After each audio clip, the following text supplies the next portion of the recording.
وتبارك في كلامه المجيد وفي فرقانه الحميد সকলে পড়ুন আমরা বিতাড়িত শয়তান থেকে আশ্রয় কামনা করি কারণ শয়তান আমাদের প্রকাশ্য শত্রু কি বলেন ঠিক কি না কথা বলেন না যে বাবা শয়তান আমাদের কি জোরে বলতে শয়তান আমাদের কি পিছনে বাবারা শয়তান আমাদের প্রকাশ্য শত্রু এজন্য শয়তান থেকে বাঁচার একটা দোয়া হলো আউযু বিল্লাহি বিসমিল্লাহ পড়ো সকলে আমার সাথে পড়ুন আউযু বিল্লাহি মিনাশ শাইতানির রাজীম বিসমিল্লাহির রাহমানির রাহিম ইয়া আইয়ুহাল্লাযীনা আমানু লা তুলহিকুম আমওয়ালুকুম ওয়ালা আওলাদুকুম আন যিকরিল্লাহ ওয়া মান ইয়াফআল যালিকা ফাউলাইকা হুমুল খাসিরুন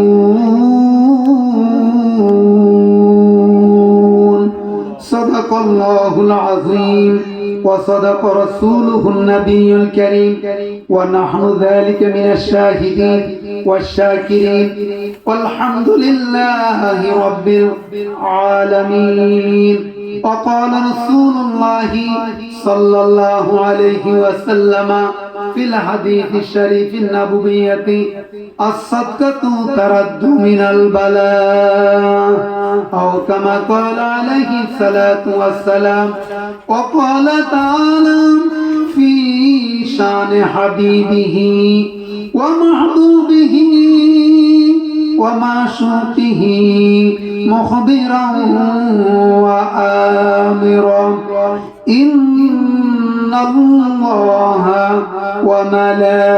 وملائكته يصلون على النبي يا أيها الذين آمنوا صلوا عليه وسلموا تسليما اللهم صل على سيدنا مولانا وعلى آل سيدنا مولانا দুরূদ শরীফ পড়লে সওয়াব আছে কি নাই জোরে বলতে হবে আছে কি নাই বাবা এই মাহফিলটা যখন থেকে শুরু হয়েছে যতক্ষণ পর্যন্ত চলবে এটা জামুরা এই মসজিদের সামনে আরো হচ্ছে একদম মসজিদ আল্লাহর ঘর জান্নাতের বাগান আর আপনারা যেখানে বসেছেন মসজিদের সামনে গাশিয়াতুর রহমা রহমত আপনাদেরকে বেষ্টন দিয়ে রেখেছে জোরে বলুন সুবহানাল্লাহ ওয়া নাযালাত আলাইহিমুস সাকিনা আর আপনাদের উপর আল্লাহর পক্ষ থেকে সাকিনা শান্তি বর্ষিত হচ্ছে জোরে জোরে বলুন সুবহানাল্লাহ এইজন্য দুরূদ শরীফ পড়তে আমরা কখনো কার্পণ্যবোধ যে কোনো দুরূদ শরীফ পড়া যায় জবান খুলে আমাদের জবান দিয়েছেন কে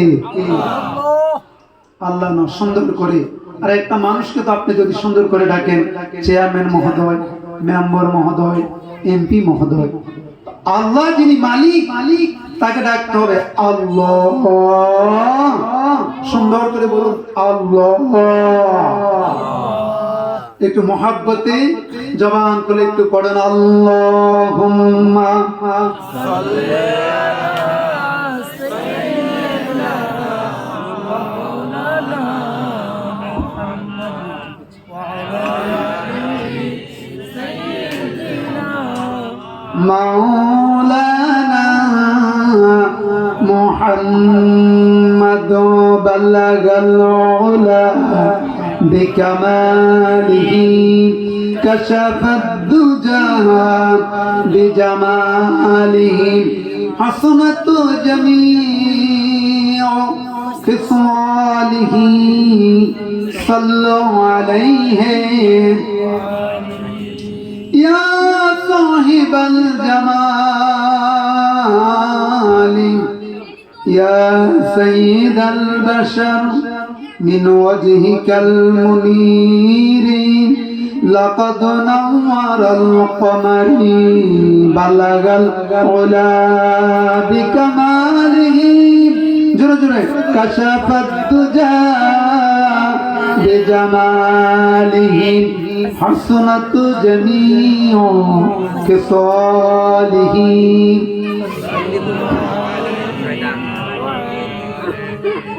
সুন্নতে নয় শুধু দাওয়াতের মেহমান সুন্নতে নয় শুধু খাওয়া শেষে মধুপান আর কিছু সুন্নত আছে তুমি জানো কি জানলেও জীবনে কখনো তা মানো কি বালাগাল আলা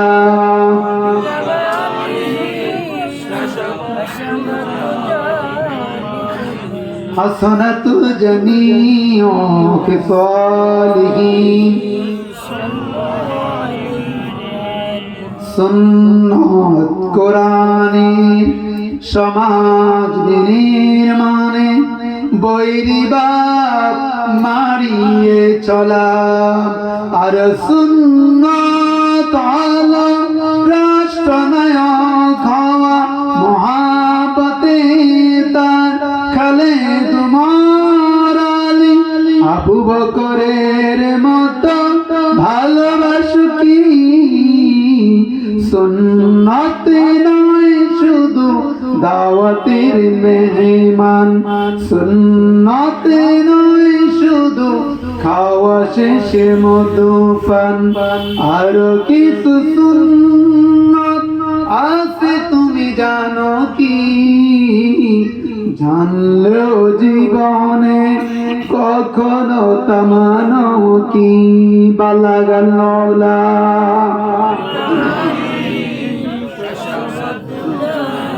بجماله حسنت جميع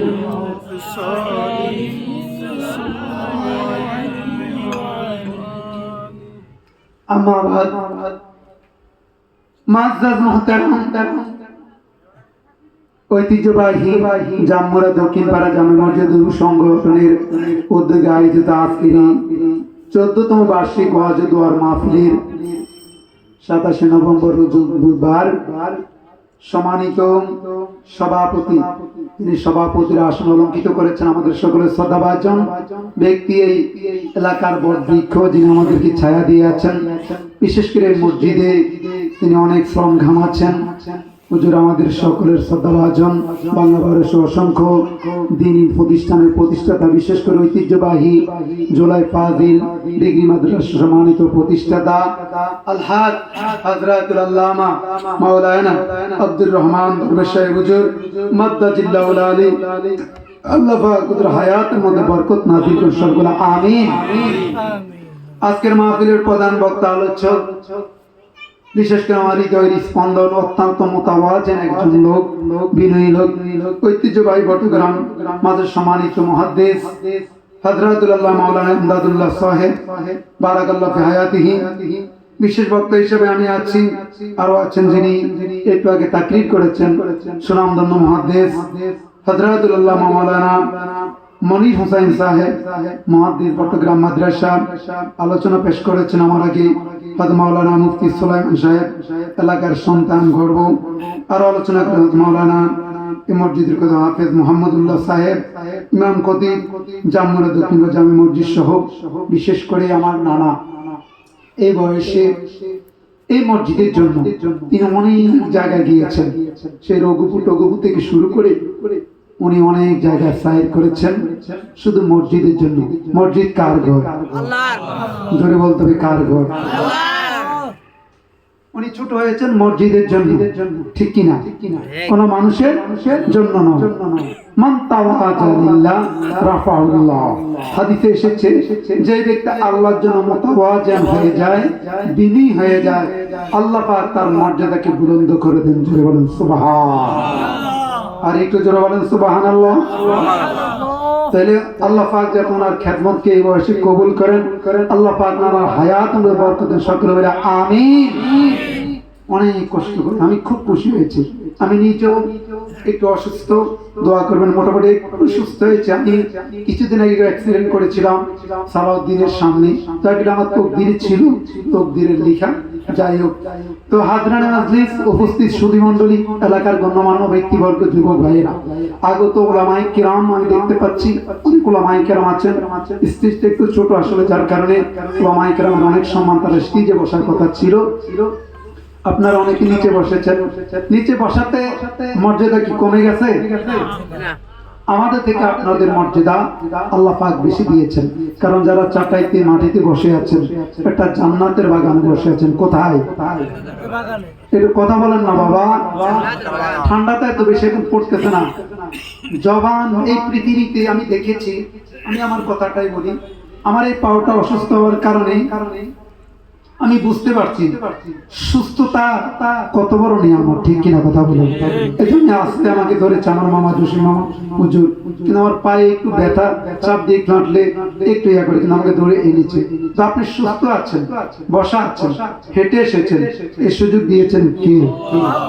আরো জোরে বলেন। আল্লাহ আপনাকে এই সুযোগ দিয়েছেন। আর আজকে এখানে দিনই একটা মাহফিল হচ্ছে, জামুরা মানুষটার কম নাই। প্রতিটি মানুষ তো আজকে এখানে আসার দরকার ছিল। কারণ আপনি যে নিয়ামত পেয়েছেন, আমি সামান্য একটু জায়গার জন্য 50 থেকে 60 হাজার টাকা আমার খরচ হয়েছে। শুধু পায়ের একটা হাড় একটু ভেঙেছে, পায়ের পাতার উপর আমি যে চাপ দিই, এই চাপের হাড়টা। তাহলে আপনি চিন্তা করুন, আপনার বডিতে আল্লাহ পাক কত কোটি কোটি কোটি কোটি টাকার সম্পদ আল্লাহ পাক দিয়েছেন। বলবেন না আলহামদুলিল্লাহ? আরো জোরে বলুন না আলহামদুলিল্লাহ। আমি যে বলতেছিলাম বাবা, এটা কিসের বাগান? জোরে বলেন, এটা কিসের বাগান? ইদা মারাতুম মিন রিয়াদিল জান্নাহ। নবী আমার ডেকে ডেকে বলি, নারে তাকবীর। আমাদের প্রধান বক্তা বড়গ্রাম মাদ্রাসার সম্মানিত মুহাদ্দিস সাহেব হুজুর আমাদের তাশরীফ এনেছেন। আমরা পড়ি আলহামদুলিল্লাহ। আরো জোরে আলহামদুলিল্লাহ। আমি সকলকে আমার প্রতি দৃষ্টি আকর্ষণ করতে, আমি 5টি জায়গার ভিতরে মানুষ যদি অমনোযোগী হয়ে যায়, সেখানে কথা বলা ঠিক না। 1 নম্বর মাজালিসুল উলামা, কোন আলেমগণ তাকরীর করতেছেন, আপনি অমনোযোগী। 40 সানা, 40 বছর ইবাদত করতেন করা হবে। এজন্য মোল্লা আলী কারি রহমাতুল্লাহ আলাইহি মেশকাতে সূরা মেরকাতের কথাটা লিখেছেন। বন্ধুরা আমার ভাইয়েরা, জান্নাতের বাগানে বসেছেন। এক তো হলো মসজিদ, আরেক হলো মসজিদের চাটান। বসেছেন জান্নাতের বাগানে। রাসূলুল্লাহ সাহাবীদেরকে তাকরীর করেন, ইদা মারালতুম মিন রিয়াদিল জান্নাহ ফারতাউ। নবী আমার ডেকে ডেকে বলেন, ও আমার সাহাবীরা, তোমরা যখন জান্নাতের বাগান দিয়ে যাবে, তারপর খেয়ে যেও, তারপর নিয়ে যেও, ডিপোজিট করিও, সঞ্চয় করিও। কিলা ইয়া রাসূলুল্লাহ, নবীর সাহাবীরা জিজ্ঞেস করলেন, নবী হে আমার, দুনিয়াতে আবার জান্নাতের বাগান কি? রাসূলুল্লাহ বললেন, যেই জায়গার ভিতরে মানুষগুলো বসে, যেই জায়গার ভিতরে মানুষ কোরআনের আলোচনা হয়, হাদিসের আলোচনা হয়, ওই জায়গাটা জান্নাতের বাগান।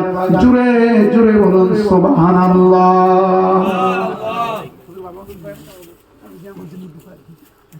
তাহলে এই জান্নাতটা কিসের বাগান হয়ে যায়? জোরে বলুন না বাবা, কিসের বাগান? কে বলেছে? রাসূল সাল্লাল্লাহু আলাইহি বলেছেন। কে বলেছে? পৃথিবীর কোন মানুষ বলেছে? তাহলে বলেছে কে? আমার নবী। তাহলে নবীর বক্তব্য অনুসারে, হাদিসের মেসদাক অনুসারে আমরা বসা আছি কোথায়? পিছনের বাইরে একটু কথা বলেন না। আমি এবার থেকে 3 বার 4 বার এখানে আসি। আমি দেখেছি একটা জিনিস, আমি আরেকটা মানুষ এলাকাতে লোক ছিল আপনাদের মতোই, এত আওয়াজ, মাইকও ঠিক আছে, এখন তো মাইক ঠিক আছে, মাইক দিয়েছে, কিন্তু আপনাদের জবানে আওয়াজ নেই। একটু আগে আমি আমার কথা বলেছি, আমি আমার একটা পায়ের জন্য 50-60 হাজার টাকা খরচ করেছি, এখন এই পাওয়াটা ঠিক হয় না। আপনি এতগুলো নিয়ামত পেয়ে সবচেয়ে বড় নিয়ামত আপনার জবান। কি জোরে বলেন কি? রাসূলুল্লাহ বলেছেন, মনে রাখবেন দুইটা জিনিস যদি মানুষ তার হেফাজতের দায়িত্ব নেয়, একটা হলো মা বাইনা যা তার দুই চোয়ালের মাঝখানে আছে জবান, দুই টুটের মাঝখানে আছে, এটার হেফাজতের দায়িত্ব নেয়। আর একটা হলো মা বাইনা রিজলাইহি যা দুই তার পায়ের মাঝখানে আছে লজ্জাস্থান। রাসূলুল্লাহ বলেছেন, আজমাল্লাহুল জান্নাতা, আমি নবী কথা দিলাম আমি ওই লোকটার জান্নাতের জামিনদার হয়ে যাব। আরো আসতে বলেন সুবহানাল্লাহ। শুরু হয়ে গেছে সুবহানাল্লাহ, পকেটে ঢুকে রাখেন, কালকে মাহফিল হবে এখানে, সুবহানাল্লাহ বলা যাবে। যেখানে মাহফিল হয়, আপনার ওয়াজ হয় মসজিদে, এখানে বেশি বেশি সুবহানাল্লাহ, আলহামদুলিল্লাহ, মাশাআল্লাহ, আল্লাহু আকবার বলবেন। হযরত আইয়ুব নবী রোগে আক্রান্ত হয়েছেন, তিনি আল্লাহর কাছে দোয়া করেছেন, মালিক আমার আল্লাহ, রব্বি আন্নি মাসানিয়া দুররু ওয়া আনতা আরহামার রাহিমিন। মালিক আমি বিপদে পড়েছি, আমি দুরুন ক্ষতির মধ্যে পড়েছি, আল্লাহ তাআলা আমার সব কিছু অঙ্গ প্রত্যঙ্গ রোগে আক্রান্ত হয়ে পড়েছে, পোকা ধরে ফেলেছে, ক্রিয়া পড়ে গেছে, তুমি আমার জিহ্বার ভিতরে তুমি ক্রিয়া দিও না, পোকা দিও না। আল্লাহ পাক জিজ্ঞেস করলেন, নবী আইয়ুব কেন রে? বলো, আল্লাহ তুমি যদি আমার জিহ্বার ভিতরে পোকা দাও, ক্রিয়া দাও, তোমাকে আল্লাহ আল্লাহ বলে আমি ডাকতে পারবো না। জোরে জোরে বলেন সুবহানাল্লাহ। এই জন্য বন্ধুরা আমার ভাইয়েরা, জবান বড় নিয়ামত। বাবা কত নিয়ামতে ডুবে আছেন, একটি হাত না থাকলে বোঝা যায়, একটি পাও না থাকলে বোঝা যায়, জবান যদি বন্ধ থাকে বোঝা যায়, ডান্ডা যদি ওইখানে না শুনে বোঝা যায়, ব্রেনটা আউট হয়ে গেলে বোঝা যায়। স্ত্রীরা কত বড় নিয়ামত। এই জন্য নিয়ামত পাওয়া যে আছে, নিয়ামত যে আছে, আল্লাহর শুকরিয়া প্রতিটা মুহূর্তে মুহূর্তে, আল্লাহর শুকরিয়া যদি আমার হায়াতের জিন্দগি পর্যন্ত করি, এরপরও আল্লাহর নিয়ামত শেষ হবে না বাবা। কথা বলেন ঠিক কিনা? এখন প্রশ্ন হলো, এখানে একটা মসজিদ হয়েছে, আপনারা জানেন, যারা লোকাল আছেন, অনেক টাকা বিশাল কাজ বাকি রয়েছে, লোকাল যারা আছে এটা দান করবে তারা। আমি একটা ওকে আপনাদেরকে বলি, নবীর একজন সাহাবী আপনারা জানেন, আব্দুল্লাহ আনসারী, দুইটা সন্তান ছিল, দান করার জন্য নবী সব সময় সাহাবীদেরকে উৎসাহ দিতেন। নবীর সাহাবীদের মধ্যে দুইজন ধনাঢ্য সাহাবী ছিল, একজন হলেন উসমান গনি রাদিয়াল্লাহু তাআলা আনহু, আর একজন হলেন আব্দুর রহমান ইবনে আউফ। নবী একটা যুদ্ধে যাবে, বললেন এই যুদ্ধের ভিতরে তোমরা বেশি করে দান করতে হবে, দিতে হবে। উসমান গনি বলেন, প্রত্যেক সময় আবু বকর প্রথম হয়ে যায়, দানের ক্ষেত্রে আগানো হয়ে যায়, কিন্তু আজকে আমি উসমান গনি টাকা বেশি দিয়ে দান করে প্রথম হব। কিন্তু নবীর আরেকজন আব্দুল্লাহ আনসারী সাহাবী, তারও দুইটা সন্তান, ক্ষুধার্ত, খাবার নাই, ঘরে ভাত নাই, কোনো কিছু নাই। একটা ইহুদির শুনেছেন ওয়াকিয়াটা, তারপরেও বলে যায় দানটা কি জিনিস। এরপরে খেজুর পড়েছে, তারা খাওয়াইছে। ওই ইহুদি বাচ্চাগুলোকে বেঁধে রেখেছে। নবী আমার যাওয়ার সময় দেখেছেন, জিজ্ঞেস করলেন তোমরা কে? বলল আমরা আপনার সাহাবী অমুকের সন্তান। বেঁধে রাখলো কেন? কই নিচে জোড়া খেজুর পড়েছে, খেয়েছি, আমাদেরকে ইহুদি বেঁধে রেখেছে। ডাক দিলেন ইহুদিকে, কেন তুমি তাদেরকে বেঁধে রেখেছ? তুমি তাদেরকে জোড়া খেজুর, কয় খেজুর দিয়ে আমি সব কিছু করি, সব কিছু আমি বেচা বিক্রি করে সংসার চালাই। তারা কেন করো? তোমার খেজুর গাছটা আমার কাছে বিক্রি করো। কয় না আমি বিক্রি করবো না। তাহলে হেবা করো, দান করো। আমি দানও করবো না। কয় তোমার এটা দান না করলে তুমি কি করবে? কয় না আমি এটা রেখে দিব। তিনি গিয়ে হযরত উমর আর ওসমান রাদিয়াল্লাহু তাআলা আনহুর কাছে ঘটনা ওয়াকিয়া বললেন। সাথে ওসমান গনির বিশাল একটা বাগান, 1000 খেজুর গাছের, আর ইহুদির মাত্র একটা। কয়টা? একটা। এখন 1000 বেশি না একটা বেশি? নবী ওখানে গেলেন, নবীর চোখে পানি। হযরত ওসমান দাঙ্গা তরবারি বের করলেন। নবী বললেন, ওসমান আজকে দাঙ্গা তরবারি দিয়ে নবীর চোখের পানি মোছা যাবে না। নবীর চোখের পানি মুছতে হলে দান করতে হবে, দিতে হবে। ইয়া রাসূলুল্লাহ লাব্বাইকা ওয়া সাদাইক।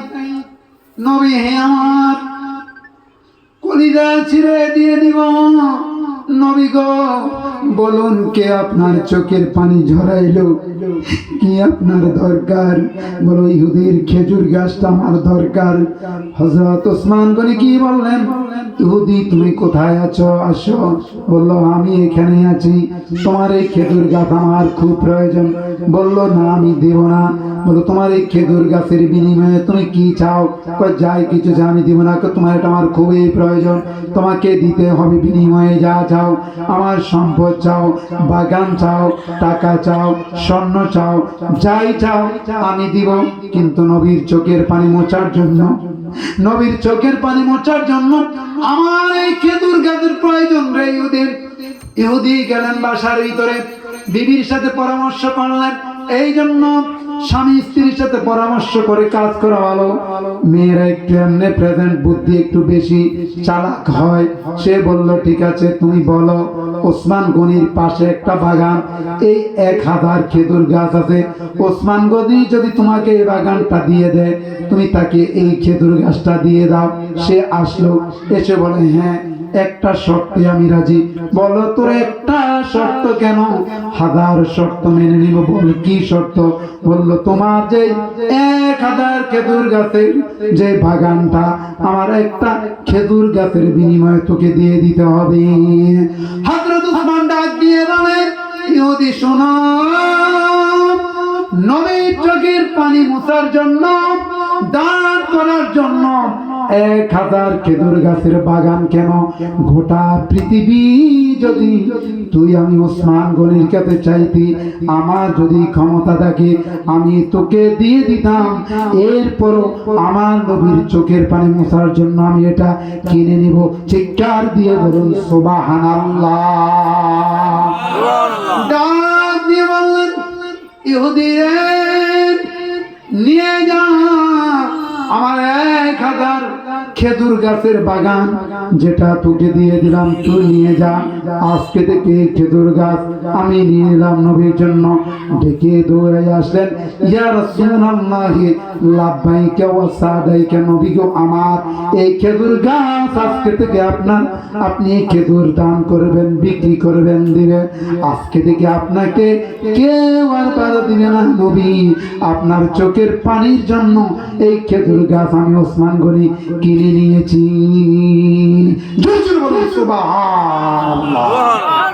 একটা খেজুর গাছের বিনিময়ে 1000 খেজুর গাছের বাগান তিনি দিয়ে দিলেন। বিনিময়ে আখিরাত। বিনিময়ে কি? জোরে বলেন বিনিময়ে কি? আখিরাত। অথচ তারা আশারায়ে মুবাশশারা 10 জন সাহাবীর একজন হযরত সাইয়েদনা ওসমান বিন নুরাইন। ঠিক কিনা কথা বলুন? এরপর দানের ক্ষেত্রে কত হয় জানো? আজকে আমরা যদি চাই নিজের জন্য না তো মসজিদ, মাদ্রাসা, ফুল, কালবা, রাস্তাঘাট, সন্তান, পরিবারের জন্য উত্তম সদকা হলো তাদেরকে খাওয়ানো। আপনার এবিলিটি অনুসারে, ক্ষমতা অনুসারে যা আপনার প্রয়োজন আপনি যদি তাদেরকে খাওয়ান, তাদের একটা দোয়া আছে, স্ত্রী পরিবার দোয়া করে, আল্লাহ আমার স্বামীকে ভালো রাখো, কাজকর্মের মধ্যে বরকত দাও, গাড়ি ঘোড়া চালা অ্যাক্সিডেন্ট থেকে বাঁচাই রাখো, মুআল্লিম শিক্ষকতা করে বরকত দাও, ইমামতি করে বরকত দাও। তারাও দোয়া করি আপনি যেই চাকরি করেন যাই করেন, তারা ইবাদত, স্ত্রী ইবাদতের সাথে স্বামীর রিজিকের সম্পর্ক জোরে জোরে বলেন সুবহানাল্লাহ। এই জন্য আমার ভাইয়েরা বন্ধুরা, আজকে যদি মরে যাই, ইতিমধ্যে দেখেছেন কত মানুষ বাংলাদেশের মরে গেছে। গতকালকে শুনেছেন 2 জন লোক মারা গেছে ছাত্র বৈষম্য আন্দোলনে। কত ছাত্র পুঙ্গ হয়ে হসপিটালের বেডে আছে, কতজন চলে গেছে, আরো কত আহত নিহত, কত কিছু। আমাদের হায়াত কতদিন আছে আমরা জানি না। তার আগে আগে আমাদের কিছু দান খয়রাত করার দরকার আছে কি নাই বাবা? জোরে বলেন না বাবা, আছে কি নাই? দান করলে কি লাভ হবে? বাঙালি লাভের আশায় আছে। আপনি যে এখানে আসছেন, আপনার লাভ আছে কি নাই? কি লাভ? যারা ঘুমিয়ে আছেন তারা তো আর শুনতে আছেন। রাসূলুল্লাহ আমার বলেন, প্রতি কদমে কদমে আপনার সওয়াব তো আছেই বটে। এরপর আল্লাহর ফেরেশতারা তাকবীর দিতে দিতে আপনার এই প্রান্তরের জান্নাতের বাগান পর্যন্ত নিয়ে আসলো। এরপরে ঢোকার সময় ডাক দিয়ে বলে, মালিক আমার আল্লাহ, ও মালিক তুমি না বলেছ কোন গুনাহগার জান্নাতের বাগানে গুনাহ নিয়ে ঢুকতে পারবে না, তাদের গুনাহগুলো কি করব? আল্লাহ পাক বলে, আমাদের গুনাহ আছে কি নাই? সবাই তোমার আছে কি নাই? একজন লোককে হাত তুলে বলতে পারবেন, হুজুর আমার কোনো গুনাহ নাই, আমি গুনাহ করি নাই।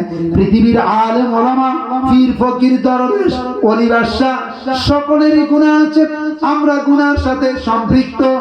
এই মুসলমান, আল্লাহ পাক ডেকে বলে, ফেরেশতারা গুনাহগুলো নিয়ে দাঁড়িয়ে থাকো কতক্ষণ পর্যন্ত? যতক্ষণ পর্যন্ত জান্নাতের বাগান শেষ না হবে। গুনাহ কত মুসাক্কাল, কত ভারী জিনিস। মানুষ যদি জানতো, যুবক যদি জানতো, যুবতীরা যদি জানতো, গুনাহর সাথে সম্পৃক্ত হতো না। সারা রাত ফেসবুক, নেটে, ইউটিউবে চালায়, ঘুমিয়ে পড়েন। আল্লাহ পাক যদি ঘুম থেকে না উঠায়, এই অবস্থায় যদি মৃত্যু হয়, তাহলে কি হবে বাবা? ঠিক কিনা কথা বলেন? আর মুসলমান ঘুমানোর সময় দোয়া পড়ে, আল্লাহুম্মা বিইসমিকা আমুতু ওয়া আহইয়া, হে আল্লাহ আমি তোমার নামের উপরে মৃত্যুবরণ করলাম। রাসূলুল্লাহ বলেছেন, আন-নাওমু কাল মাউত, আন-নাওমু নিসফুল মাউত, মৃত্যুটা, ঘুমটা মরণের অর্ধেক অথবা মরণের মতো। মানুষ যখন ঘুমিয়ে যায় তখন সে আর বলতে পারে না। এই জন্য একজন শায়ের বলেছেন, হঠাৎ করে শুনবে একদিন আমার মৃত্যুর খবর, কেঁদে কেঁদে আসবে সবাই দিতে আমায় খবর, কেঁদে কেঁদে আসবে আমায় দিতে শুধু খবর। বন্ধু আমার ভাইয়া, মানুষ থাকবে না, থাকবে তার স্মৃতি, থাকবে তার স্মৃতিগুলো। একদিন আমরা মরে যাব। কত মানুষ মরে যায়। আজকে আপনারা দেখেছেন জামুরের বাসার বাইরের ছেলে আলমগীর, ভালো মানুষ, বিদেশে এসেছে, তার 2টা সন্তান, স্ত্রী সন্তান রেখে আজকে সে কবরের যাত্রী অ্যাক্সিডেন্টে। মুসলমান, আমরা তো মৃত্যুর যাত্রী। আসার মাউত, মৃত্যুর সিমটম আমাদের চেহারায়, দাড়ি চুল থেকে যাওয়া, আসার মাউত মৃত্যুর সিমটম। আমরা মৃত্যুর যাত্রী, মৃত্যুর দিকে যাচ্ছি। এই জন্য ভাইয়েরা, ওয়াজ দিয়ে দিল যদি নরম না হয়, অন্তর যদি নরম না হয়, দিলকে নরম করতে হবে। কবরের কথা স্মরণ করতে হবে, মৃত্যুর কথা স্মরণ করতে হবে। আল্লাহর ওলিরা বলেছেন, যার সামনে আছে কবর তার আছে খবর। ঠিক কিনা কথা বলে? এই বন্ধু মুসলমান, কবরে যেতে হবে, চিন্তা করতে হবে। মামা আজকে তোমার টাকা আছে মানে তুমি কিছু, কে দিয়েছে তোমাকে টাকার মালিক? কে বানাইলো? কোটি কোটি টাকার মালিক খেতে পারে না। আল্লাহ পাক ডায়াবেটিস দিয়ে দিয়েছেন, ক্যান্সার দিয়ে দিয়েছেন, রোগ দিয়ে দিয়েছেন। খেতে পারবি না, ধরতে পারবি না, ছুতে পারবি না। গরিব সে কিন্তু খেয়ে পড়ে বাঁচতে আছে, তার কোনো রোগ নাই বাবা। ঠিক কিনা কথা বলে? হাজার হাজার টাকা আপনি ডাক্তারের জন্য খরচ করেন, নিয়ত করেন এই জাম্বুরা মসজিদে 500 টাকা, 1000 টাকা, বেশি দরকার নাই, 200 টাকা, 100 টাকা, 50 টাকা, এক ব্যাগ সিমেন্ট, শক্তি থাকলে বেশি 50,000, 1 লাখ, যে যা পায় শক্তি যার যে অনুসারে মা বাবা কবরে খেয়াল করতে হবে। আমিও যাব কবরে, আছেননি বন্ধু বাবা? শুরুতেই ইন্ট্রোডাকশনে আমি বলতে চাই বাবা, এমন একটা সন্তান, এমন একটা বাবা, দানের অঙ্ক বলবো না, এই মসজিদ আল্লাহর ঘর, জীবনে যদি কিছু রেখে যেতে চান, ডিপোজিট করতে চান, বাকি বা নগদে, ছেলে বিদেশের বাড়িতে আছে, দেশে আছে, ভালো কাজ করি, ব্যবসা বাণিজ্য, একটু পারবেন না বাবা মসজিদের জন্য নিবি ইচ্ছে করে কিছু দান করার জন্য? হুজুর জীবনেতে আর কিছু করতে পারলাম না, কবে জানি মরণের ডাক এসে যায়, আমি এই টাকাটা মসজিদে দান করে দিলাম। বাকি অথবা নগদ, বাকি হলো ছেলেকে ফোন করবেন, চাকরি করে, আস্তে আস্তে আমার নানা কাজ করতেছে, আস্তে আস্তে কাজ হবে, আস্তে আস্তে আপনিও দিবেন, আস্তে আস্তে, কোনো অসুবিধা নাই। মা বাবার একটা যোগ্য সন্তান যিনি আপনাকে পেটে ধারণ করেছেন, আজকে কবরে অথবা দুনিয়াতে আছেন বেঁচে, সে শুনে যাবে আমার সন্তান আমি পেটে ধরেছি, 2 বছর পান করাইলেন মায়ের বুকের দুধ, কোলে পিঠে রেখে আমায় দিলেন কত সুখ, সেই মাকে কষ্ট দিলে আল্লাহর আরশ তলে, মা যেন কত দামি জানে না সকলে, জানতো যদি পড়তো দেখে কোরআন হাদিস খোলে, একটি হাতের সওয়াব মিলে মাকে একবার দেখিলে দেখিলে দেখিলে।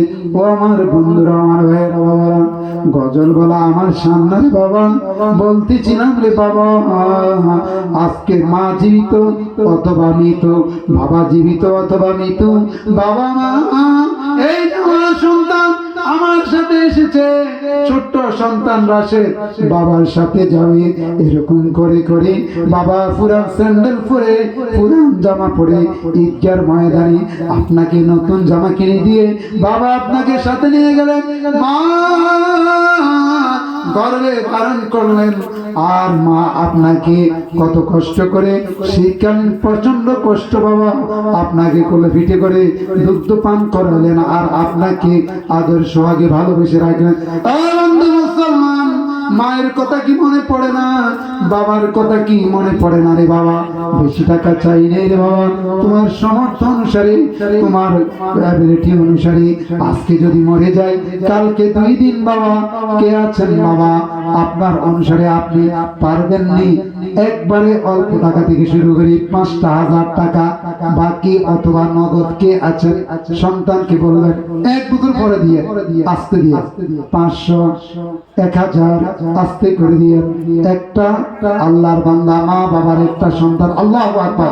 যুবক 2 জন দাঁড়াচ্ছে, 2 জন দাঁড়ান, আপনি কত দিবেন? 1000, ঠিক আছে, আমি 5000 চাইছিলাম একটু, আচ্ছা আপনি 1000, ঠিক আছে, আসেননি বাবা, 5,000 টাকা দেওয়ার মতো আমি বেশি চাই না, বাকি 1 বছর পরে দিন, অসুবিধা না, আসেননি মা বাবার বিদেশ থেকে সন্তান, খবর পাঠাবেন বাবা, আল্লাহ তোর সুখে শান্তিতে রাখুক। কত দিবেন আপনি? 1000, ঠিক আছে, আমি 5,000 টাকা চাই, আসেননি এরকম একটা সন্তান বা একটা বাবা মুরব্বী, 1000 টাকা নিব, ঠিক আছে, 5,000 টাকা কত?